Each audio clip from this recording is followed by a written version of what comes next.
this is a great honor for every fan of the Dallas Cowboys. I'm honored to be in the NFL.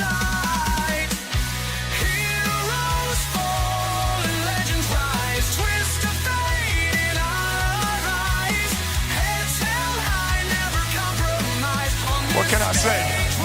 Mamba out.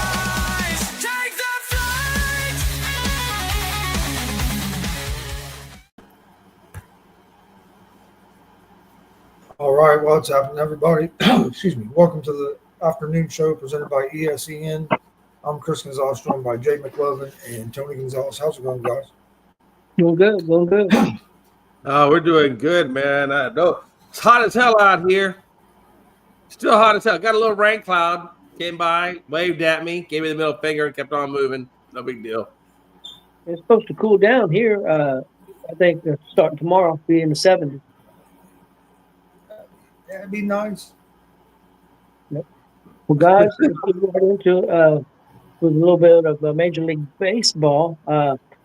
First game I'm going to talk about is the Milwaukee and the Cubs, Milwaukee Brewers. I tell you what, man, I see why Milwaukee Brewers are what they are. I watched a lot of that game yesterday, and they beat the Cubs, I believe it was 7-0. But what was crazy, they scored in one inning like 5 runs and only had only one hit leave the infield.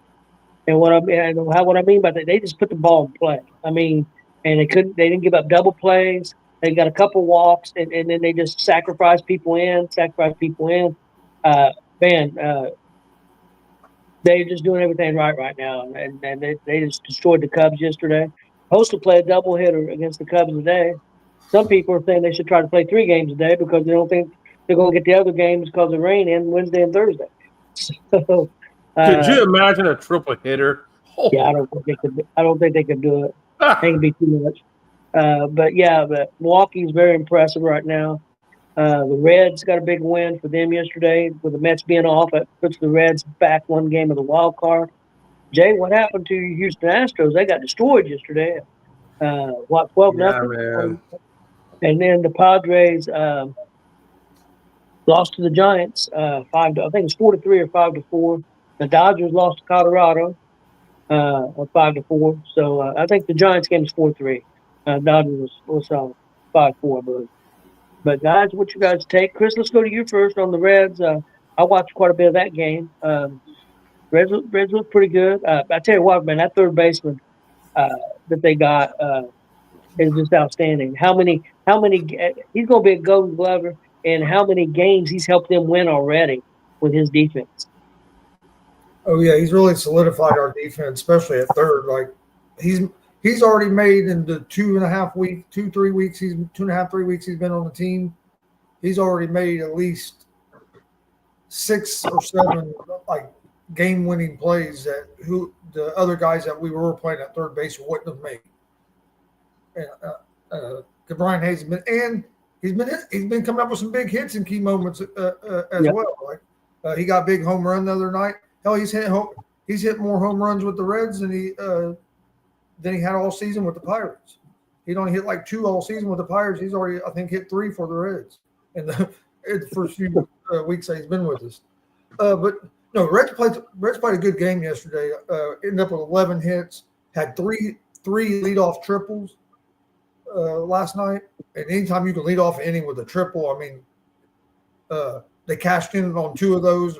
They did have that one inning where they didn't score any runs, and they had that leadoff triple. You can't be doing that a lot, but you got it 3 times, and you were able to get runs two of the times. So at least you was able to get that. But everybody was hitting the ball. Players with at least 2 hits, and then everybody in our starting lineup had at least 1 hit, but Matt McLain.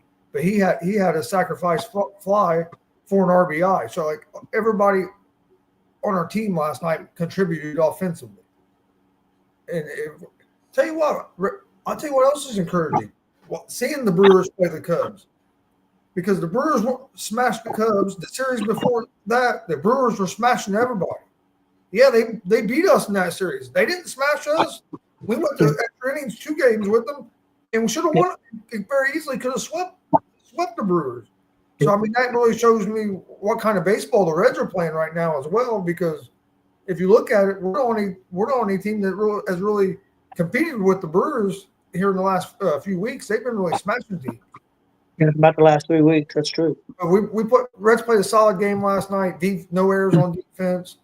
Brady Singer with another solid start with 6 innings, only gave up 1 run. And here's what showed how good our defense was last night. Brady Singer only had 2 strikeouts last night in that game, and only gave up one run. And they had I think 6 hits. Our defense was solid. Our defense was solid last night. How it's been most of this season, other than third base, but of course we had Ellie every once in a while just can't throw a ball. And that bit his ass against the Brewers. But it goes back to what you were saying about the Brewers. They force you to make plays, and 2 of our big errors was trying to turn double plays on them, and with their speed, it speeds you up. And I mean, you put the ball in play. The team can't make mistakes if you don't put the ball in play. You put the ball in play, you never know what's going to happen. Yeah, I was really impressed with them against the Cubs last night or yesterday. In that game 1, they're supposed to play a doubleheader, but it got rained and rained out. The only thing that sucks about the game last night was it not starting until almost 10 o'clock Eastern time. That's the only thing that sucked about that. And it's the same thing tonight. They don't start till like 20 till 10. So you know you're watching baseball until about 12:40. At least. That's true. At least 12:15. Jay, what's going on with these Houston Astros? They've got creamed the last couple of games. What's going on? Like I told you earlier, man, it's that starting pitching that we have right now. Eric Getty, I think this is his 3rd pitching start since he came off rehab, and every one of them he has just pooped the bed, and this one is no different. He lasted 5 innings, went with 90 pitches, 56 for strikes. So half of his damn things were balls. But really, he gave up 7 hits, 5 runs, 4 walks, 5 strikeouts. I mean, it's really hard to win when you're giving up 5 runs, all the and then Tanner Scott, he didn't help out. He didn't help out nothing either. He came in, gave you 1.2 innings, and he gave up 5 hits and 5 runs and 2 walks on 42. So the sad part about it is the only 2 pitchers that didn't give up a run was King. He only faced 1 batter, got him out via strikeout. And then Chas McCormick. Let me say it again. Chas McCormick, the guy that we brought in, who's normally our outfielder, but basically at this point we were doing scrub innings, right? They're trying to save their bullpen. So they bring in Chas McCormick, who typically plays left field, to pitch the 9th inning, and he gives you a strikeout, 1 hit, a strikeout on 19 pitches. No runs allowed. Now, how the hell can a left fielder pitch better than a guy who's relief? What the heck? I'm just trying to tell you. We had 5 hits, no runs, and we gave up 13 hits at 10. I mean, it just tells you everything you need to know. The pitching was terrible. I don't even know how many home runs we gave up. I'm sure I think it was like 3 or 4 home runs. But I didn't catch that. But I know we gave up quite a few home runs. It's just pitching, man. I can't stress it enough. Right now we got Javier, who just came back. He had 1 start that he did well, and he got a win. So good. Javier looks like he's coming. He did miss, or he is day-to-day right now battling an illness, but I think he's going to be okay to make Saturday's start. So I think we're going to be okay there. I need Garcia back in the worst kind of way, and I need Eric Getty put probably back into the minors or designated for assignment or something, because this dude just don't look right. I don't know if he's still battling some of whatever his issue was, but he don't look right. And I think a lot of people know he don't look right. And so Eric Getty needs to be probably back to the minors or on rehab or do something other than keeping him in the starting rotation at this point. I think I've seen it after the last 3 outings that he made, and every one of them he has been giving up 5 or 6 runs on. Nah, I'm done with this dude. He's garbage. Straight garbage. And it was so bad, Tony. I got the man's autograph in my little notebook of baseball autographs. It's in a nice little sleeve. Tony, I burned it in the burn pit last night. Straight burned. Burned. That autograph will never see the light of day. It is burned. That's how mad I was the other night. Sounded like Jonathan Mathis a little bit there. I don't compare myself in any way, shape, or form Yeah. to Jonathan Mathis. I'm pretty much sure that Eric Getty deserved to have that autograph burned. And we didn't even pay him $1 billion.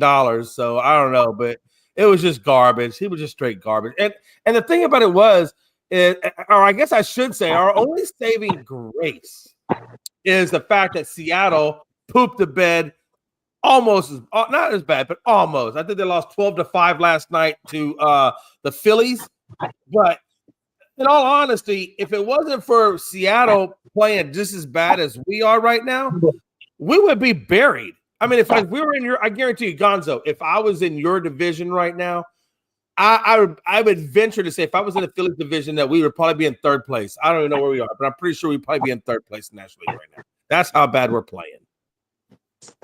Yeah, I mean, it's just ridiculous. One thing I did want to add on about the Reds real quick, Dad, was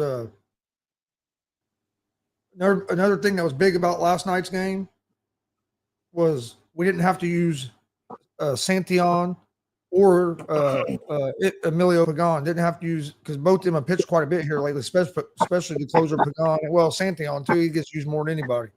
But being able, our other bullpen guy stepping up, got a big inning out. Connor Phillips, a young guy that don't pitch much, and then May, who has struggled his last couple times out, came up with a big inning, and Barlow with 4 big outs. So that was good to be able to get them guys a rest as well.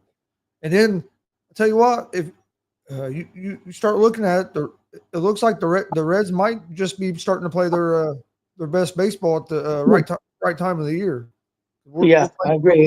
We're playing some of our better baseball right now. And hopefully, we're starting to maybe peak at the right time of the year, which would be great going into October. Hey, Coach, just a little quick recap on that. So all those damn runs came majority off of home runs. They had 4 home runs, a triple, and a sac fly. That's what got them all in to score. I mean, it's just pitching, Tony. Last night was pitching. Tonight, we should have a better game. It won't be. I don't think it's going to be a blowout because we have Hunter Brown going up against Skubal. But for them to get a win tonight is going to be really, really hard. So I don't know, man. I think we're probably the underdogs in this one, honestly. But yeah, it is what it is. I did want to say though, real quick, I did want to kind of touch on Bogarts over there with the Padres. I'm pretty sure you got that on your list. Real quick too, the Reds started a 9-game road trip last night, so that's also a big win. That was also a big win to start your road trip off nice. We play the Angels, then we play the Diamondbacks, and then we play the Dodgers. Yep, all on the road. Big series. Jay, Houston's playing Detroit, right?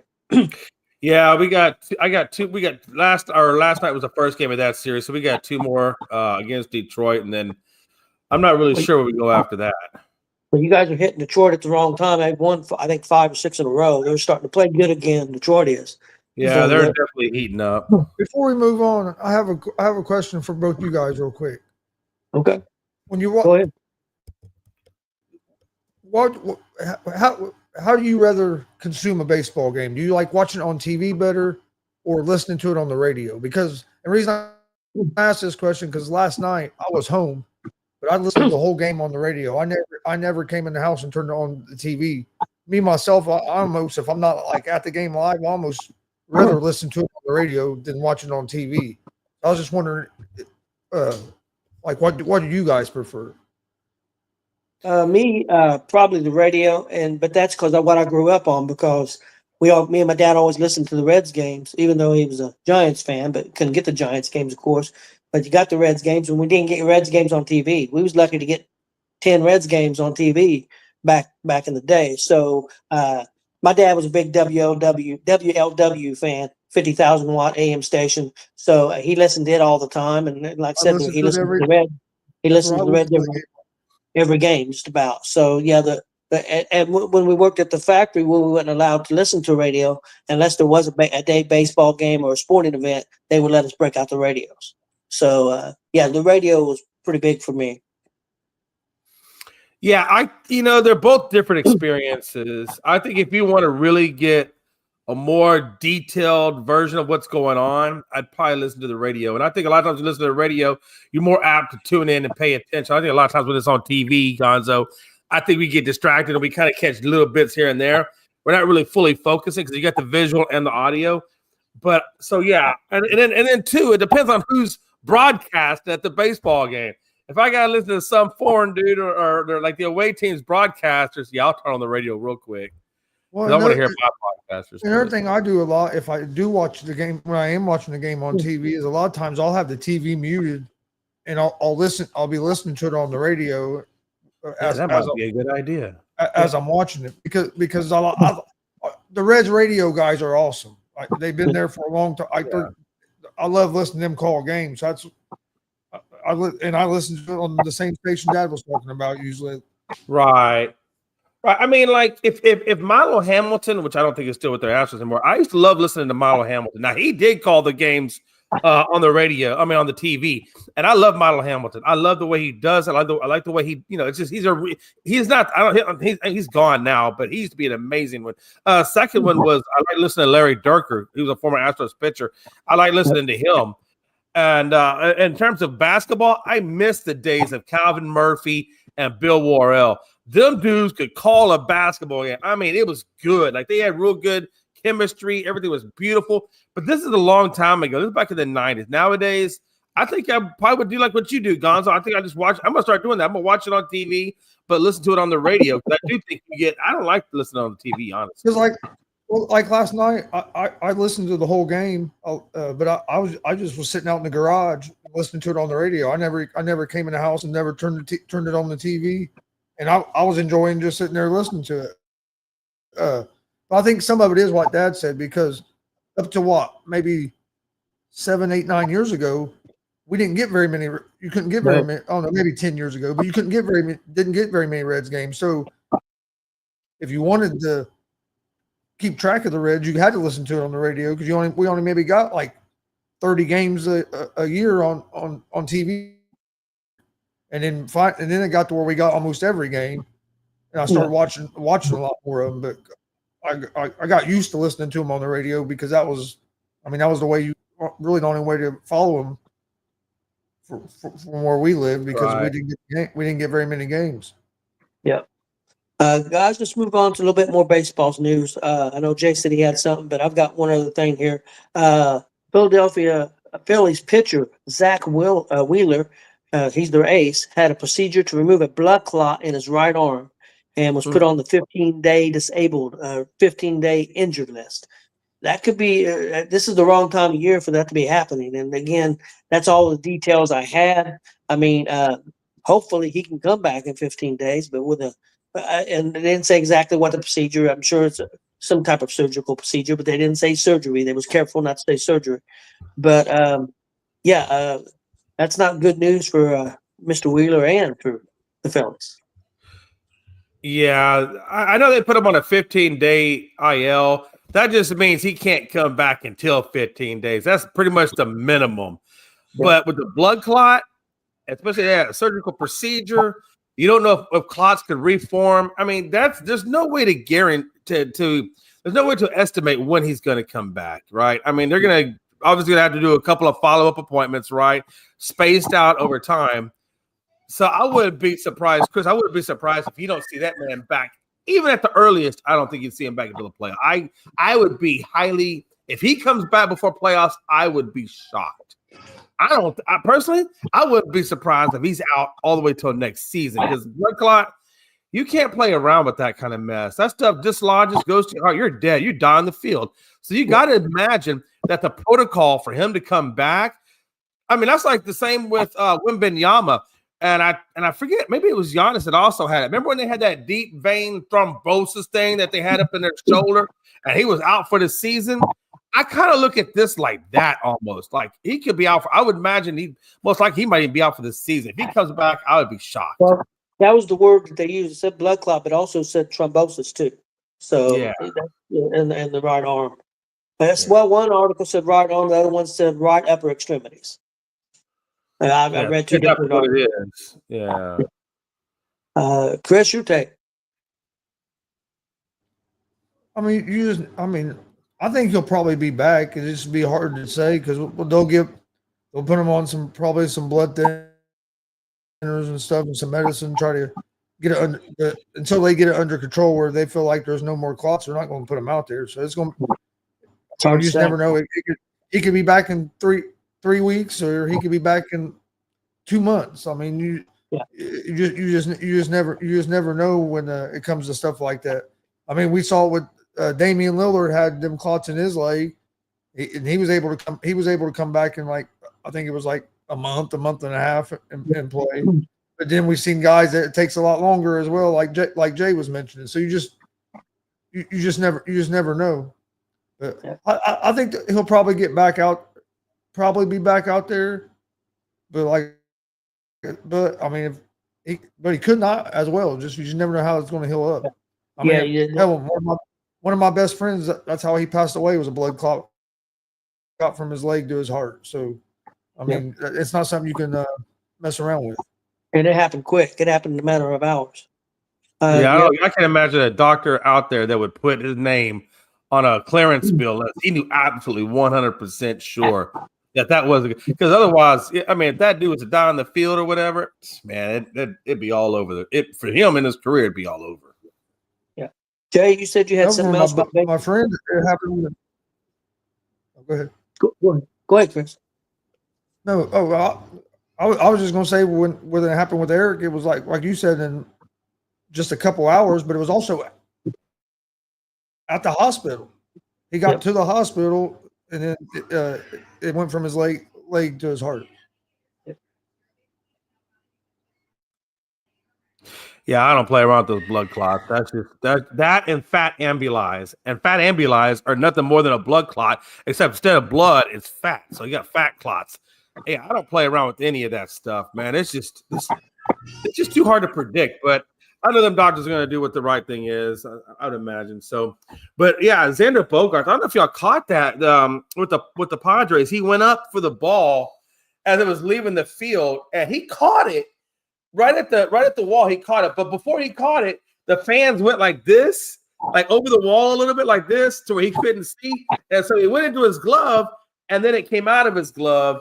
And I think ultimately they wound up giving him an out for the play because of the fan interference. But I don't know, man. It was weird. It was in his glove. Like he had full grasp of it, and it was almost like he released it, and then the ball popped out. It was really kind of hard when they try to slow it down.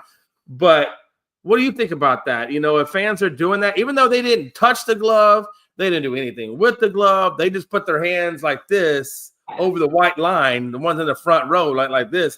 And he claims that he couldn't see the ball, and so that's what caused the ball. And then they ultimately give him an out. But do you think it should be an out, or do you think it should be ruled in fair play? That's tough because I didn't see it.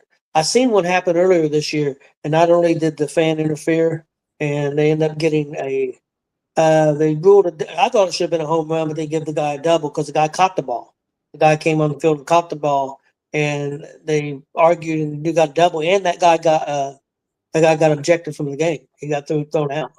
It was I think it was an Arizona and a Dodger game or Arizona San Diego game I was watching. Yeah, I don't know without seeing it. But yeah, they need to stay behind it. I mean, I understand, man. You're excited. You think you're going to get a ball, and I can understand you reaching over. But if you reach over that line, I think the other team's has got a gripe to a certain degree. Yeah, I'll just say one quick thing about that. I just feel like, it's like if you sit in the front row, it's almost like you have a job or a duty not to go over that line, right? Because once you go over that line, you're not in your zone anymore. Now you're in the field of play, right? And so, and I see fans do that all the time. Obviously, you saw the one in Houston. They did it to somebody out there in Houston. I think it was the Yankees when they were here, but yeah, that's ridiculous. The fans got to do a better job. I know they want to be a part of the game like that, but come on, man. Yep. Also, what are you thinking? I was trying to find a video of it because I hadn't seen it. For me to say whether I thought he should have been out or not, I had to see it. But I mean, yeah, fans have to. I mean, of course, you son of a mother.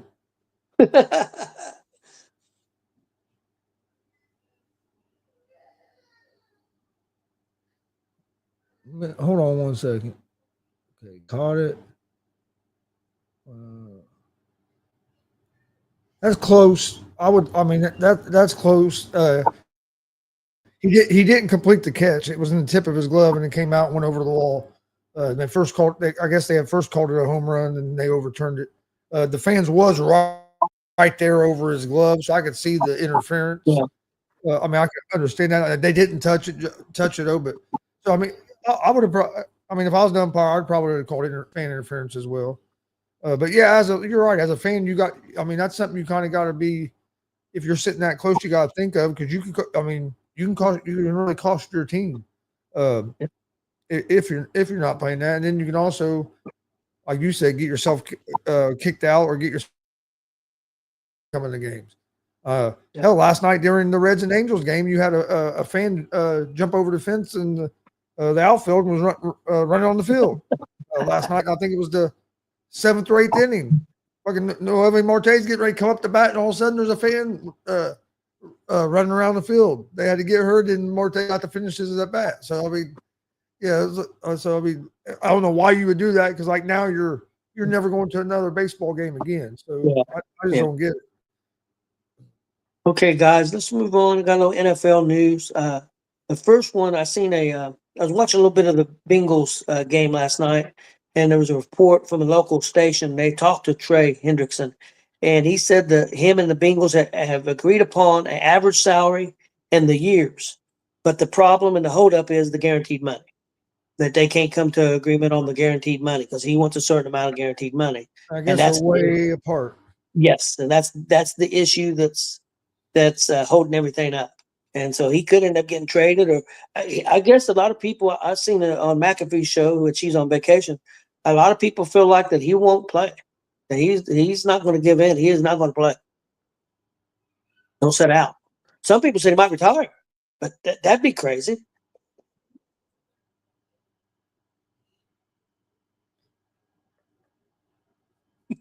Correct.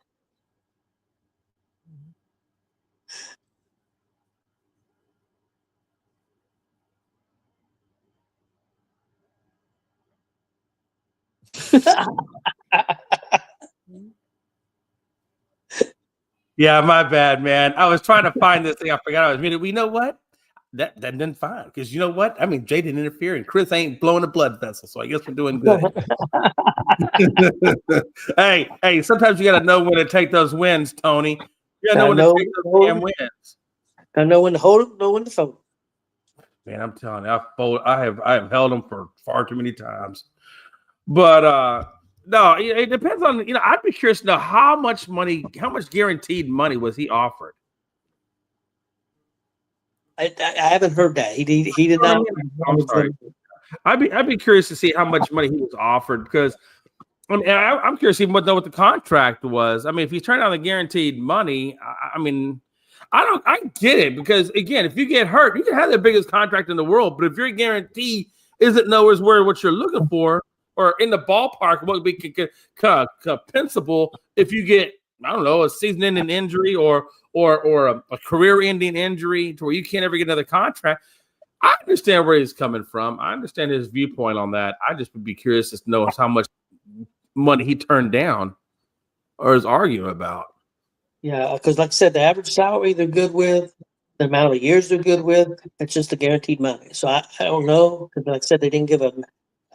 I mean, I'm sure it's got to be what some of the other guys got. I mean, I would think in that ballpark. So I don't know why Cincinnati would be shocked by that, and why they wouldn't be willing to at least get a lot closer than what they are if they're really that far apart. Chris, what do you think? Yeah, it's going to be interesting to see what happens because I honestly think he might sit this season out, and then he could retire, or because I agree with what Anthony's saying. It's going to be hard for the Bengals to trade him because the Bengals are going to ask for so much that nobody's going to do it.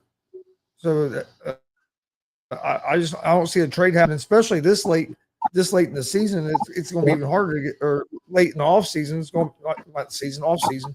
It's going to be hard to get something done this season because a lot of teams don't have money.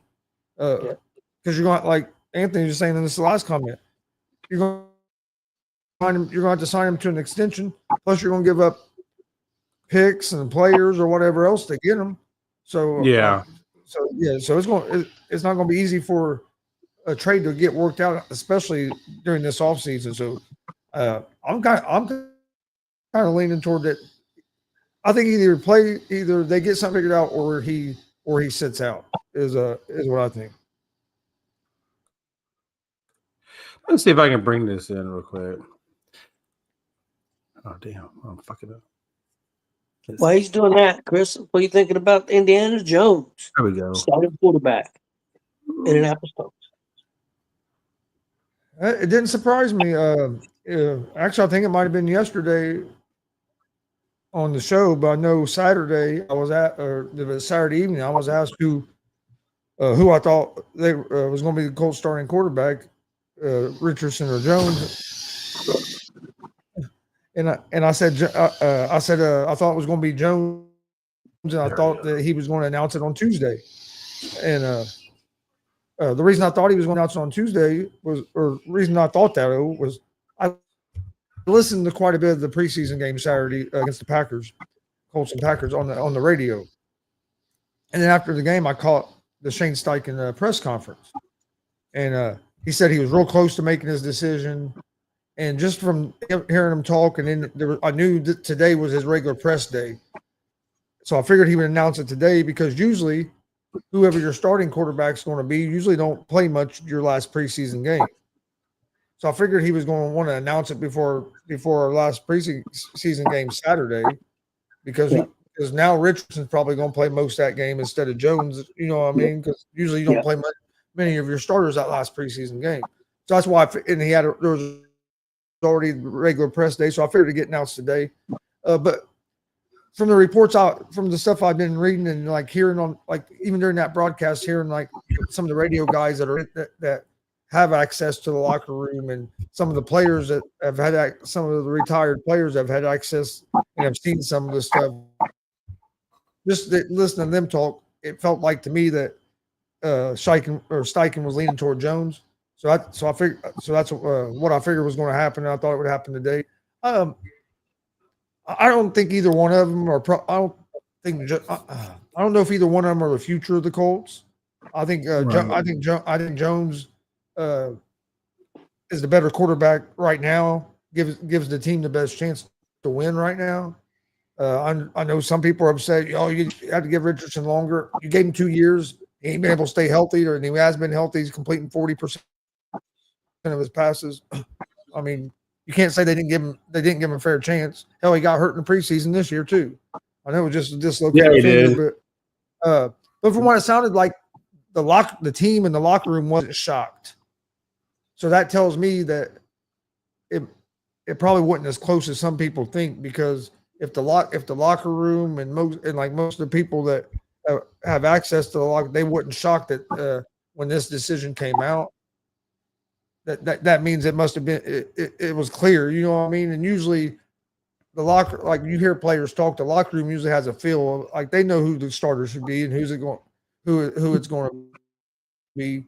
And so for none of the players being shocked, and just from the only people you hear really being shocked are some of the fan base, which, I mean, if you've been paying attention, you shouldn't be shocked about it. They said it was going to be a quarterback competition, and it was, and it kind of worked out how I thought it was when they brought him in.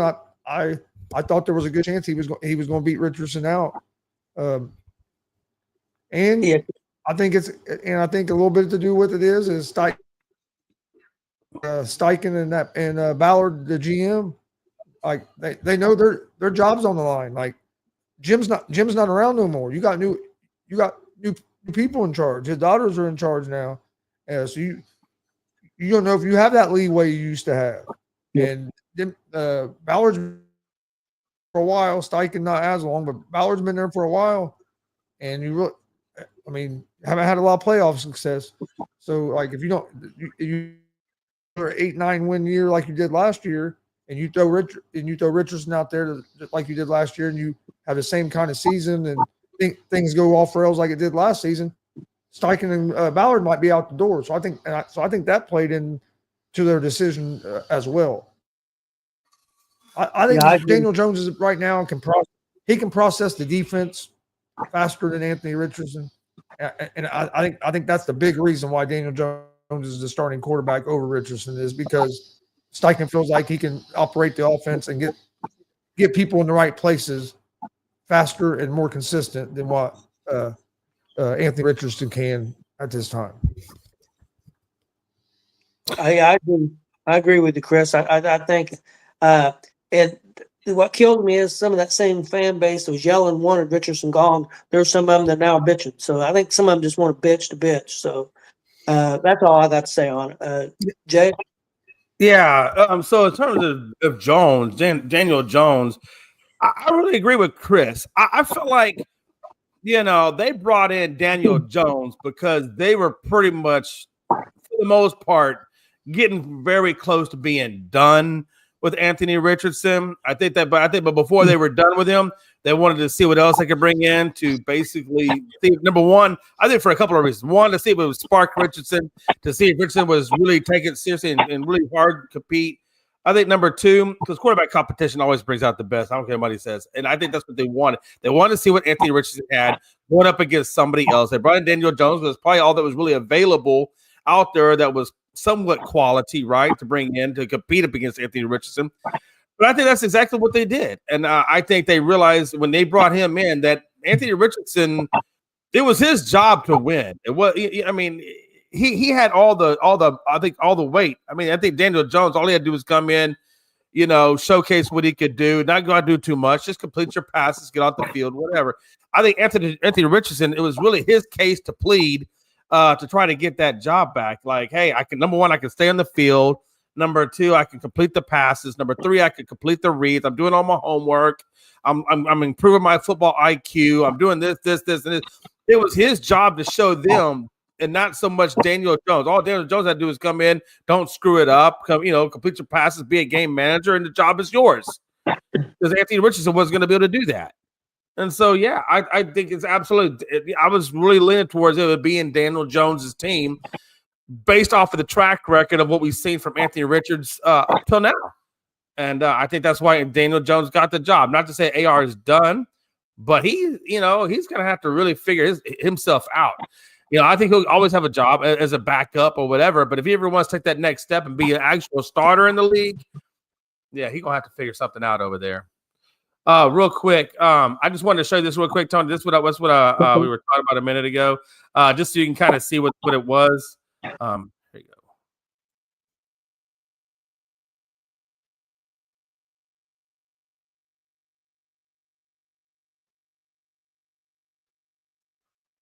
Yeah, so that's kind of, for the most part, that's really what it was. They're trying to say that they didn't interfere,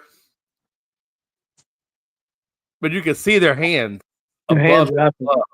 So even though their hands were about a foot or two above his glove, they still blocked his field of view, being able to see the ball into the glove.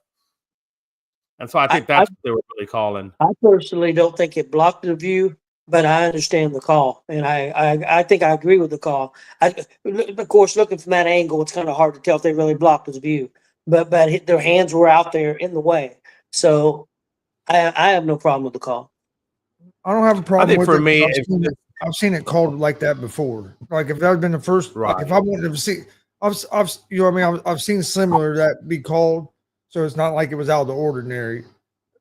That's already, because I don't know. I don't think they interfered a lot, but you're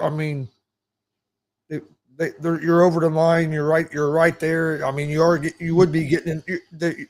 Even if they're not blocking your view, their hands are getting in your peripherals, and that's going to that's going to affect have an effect on you. So yeah, I don't have a big problem with it. Yeah, I mean, I just have the notion of, look, you know where your space stops, and you know where field of play is. You know what the rules are. We all know what the rules are. You know when that ball's coming and you're doing this. You know you're trying to block his ability to be able to see the ball.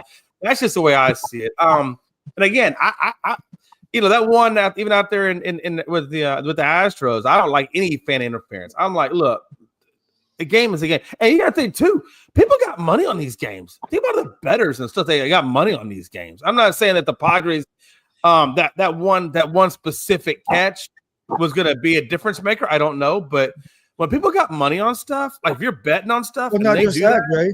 Wait a minute. you know, Not just that, Jay. You can bet for a guy to hit a home run.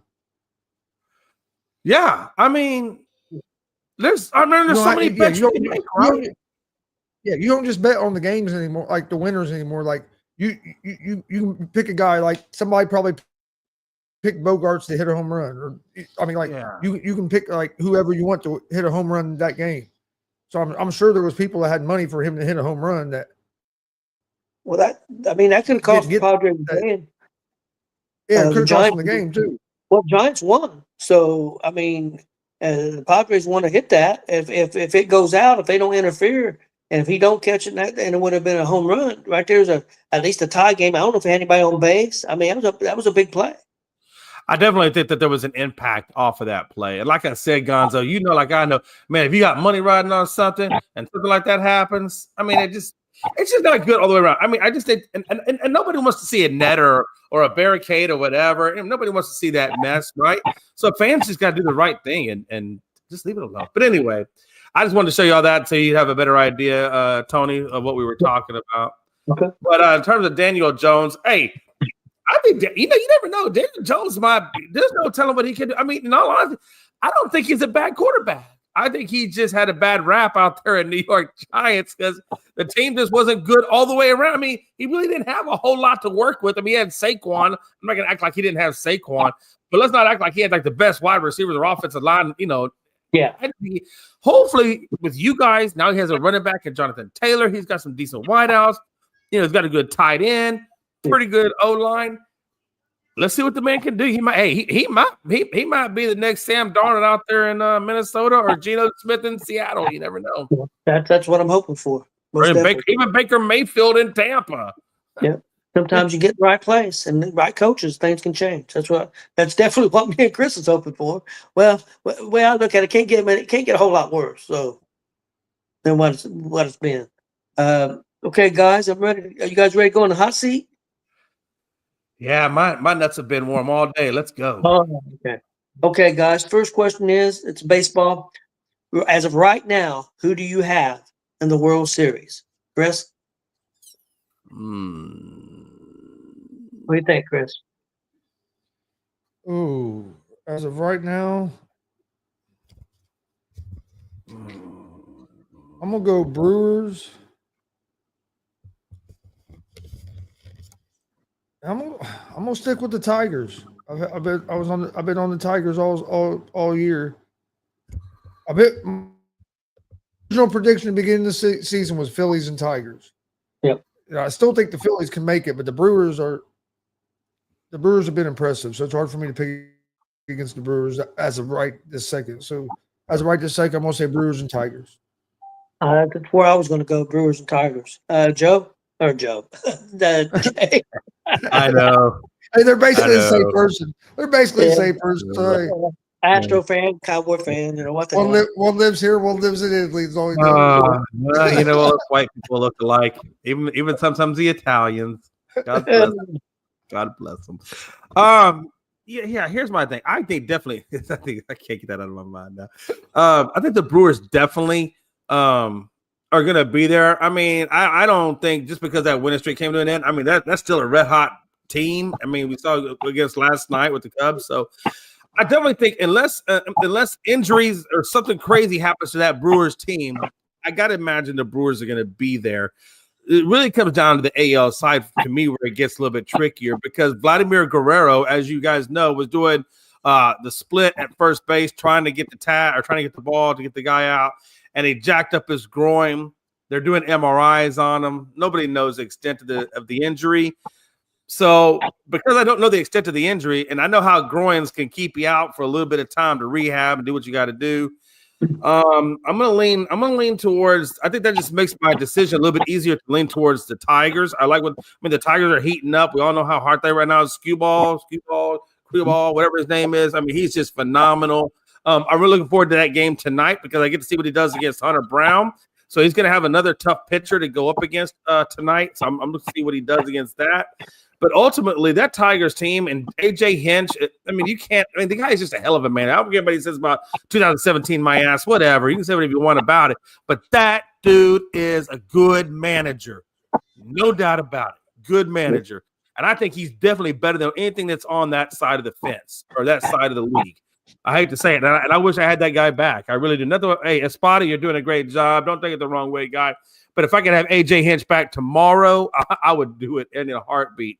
With that being said, that's a long way of saying Brewers and Tigers, who I'm seeing right now. Next question, college football. Who goes further, Ohio State, Texas, Penn State, Georgia, or Notre Dame? Jay.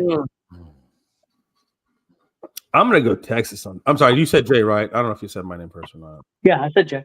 Oh, okay, I apologize. Just want to make sure. I definitely think Texas, man. I know exactly what I have in Arch Manning for the most part.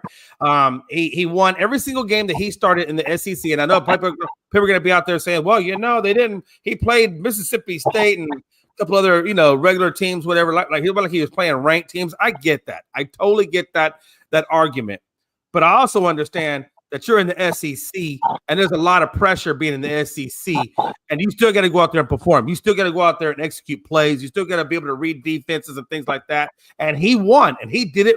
I think he had 939 yards, and I think it was like two interceptions and 10 touchdowns, something like that. I mean, he actually went out there and played very, very well. I think you've already seen what Arch Manning can do. I don't think he's a fluke. Now, yes, he has to go against Georgia. He has to go against Ohio. He has to go against all the big teams and get that recognition. I understand that as well. I'm not trying to make that argument either. The argument I'm making is I know what I have potentially in him. I don't know that you can say the same thing for Saman or Sayin or however you say that guy's last name. He's had 24 snaps and 4 games. There's not enough sample size on that guy to know really what you have in him. I understand he's number 9 recruit and a top 300, this, that, and the other. I get all that.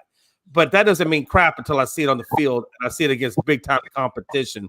And for that reason, because I know what I have in him, and I know that Texas has another great recruiting class, and they didn't really drop off. They still have every bit of that team that was last year, but I think they got a better quarterback. And for that reason, I understand it's in Ohio. I understand they're the underdogs, but I'm taking Texas. And I think that first game is going to be the solidification. If Texas goes in there and beats on Ohio State handily, then I think a lot of people are going to be, oh, damn, okay. If they just kind of moderately beat them, there's still going to be some, well, they did play Ohio in Ohio, so you got to give them that credit. So a lot of his credit really comes down on week 1. Not to say that's going to determine the length of the season, but that first game is going to tell you who Arch Manning really is, and that's going to be a lot. But I do expect Texas. I'm riding Texas this year. I felt like this was their year. I felt like last year was their year. And I understand that Penn State, and a lot of people are going to make the argument for Penn State. Like you said, everybody's back. Nobody left, really. So it's the same Penn State from last year, all the continuity, this, that, and the other. And that's a great argument. And I'm not even going to try to argue that. But the short answer for me is Texas. Yeah, Joe, you just said it. I'm going with Penn State. Got 14 starters back. That's who I'm going to go with. I'm going with Penn State. Chris?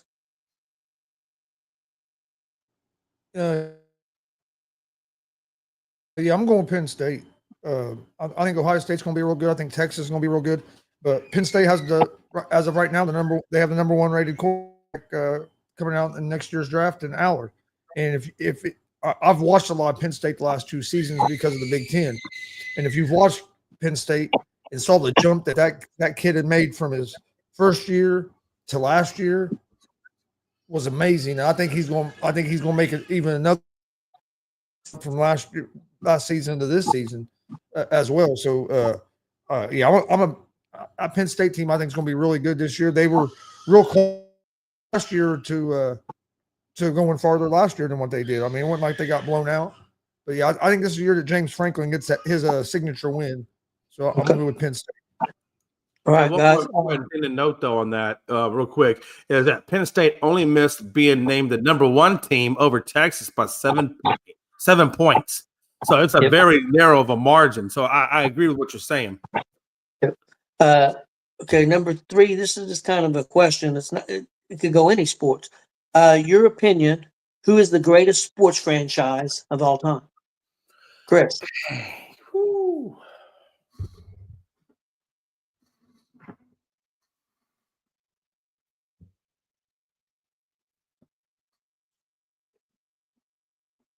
That's interesting. Especially try to come up off the top of my head.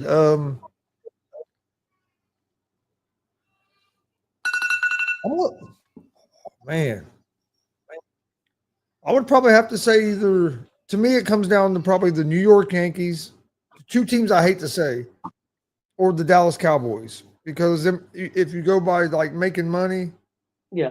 and you go by like their popularity and transcending their sport, like even people that are not football fans, never watched football a day in their life, they know about the Cowboys. Same thing with the Yankees. People never watch baseball a day in their life, or aren't Yankees fans, but will be walking around with the New York Yankees hat on because that was the style. So I would say it'd have to be either the Cowboys or the Yankees, even though it pains me to say that because it's two of the franchises I dislike the most. But I'd have to say that you'd have to have them right up there as the best. I'm going with the Boston Celtics. Yeah. I'm not looking at money necessarily. I'm going with the Boston Celtics. That's who stood out to me. Jay? Yeah, I just like to respond to Chris real quick about his hatred for the Cowboys and the Yankees. But I don't want to do it in my voice, if it's okay. I don't want to do it in my voice because my voice would be irritating. What I would like to do is I'd like to do it in General Palpatine's voice, if I may. Good. Let that anger flow within you. Let it flow. Hey, I gave you guys credit. I know, but it just has a better effect if I do it in General Palpatine's voice. Anywho, back to my normal voice, who was still very irritating. Ask my wife, she'll tell you. But no, Chris, I'm right there with you, man. It depends on how you look at it, right? If you look at it from a fame standpoint, a recognition standpoint, a net worth standpoint, then it's going to be Dallas Cowboys because they're worth $12.6 billion. I mean, and I'm only speaking at the economic and famous level. Then I would put the Yankees are right after that, and then so forth. If you want to look at it from a title standpoint, then it's the Yankees, hands down, bar none. Right, 27 damn titles is a lot. Yeah. But I almost think that's comparable to even the New England Patriots with 7 Super Bowls. Yeah. I mean, excuse me, 6 Super Bowls. With 6 Super Bowls, I mean that's a lot in that short a period of time, right? But their net worth isn't worth a damn. I was looking at their net worth the other day; it's like 7.6 billion, which is a far cry different than what the Cowboys are, even with their 5 titles. So wish my net worth was 7.6 billion.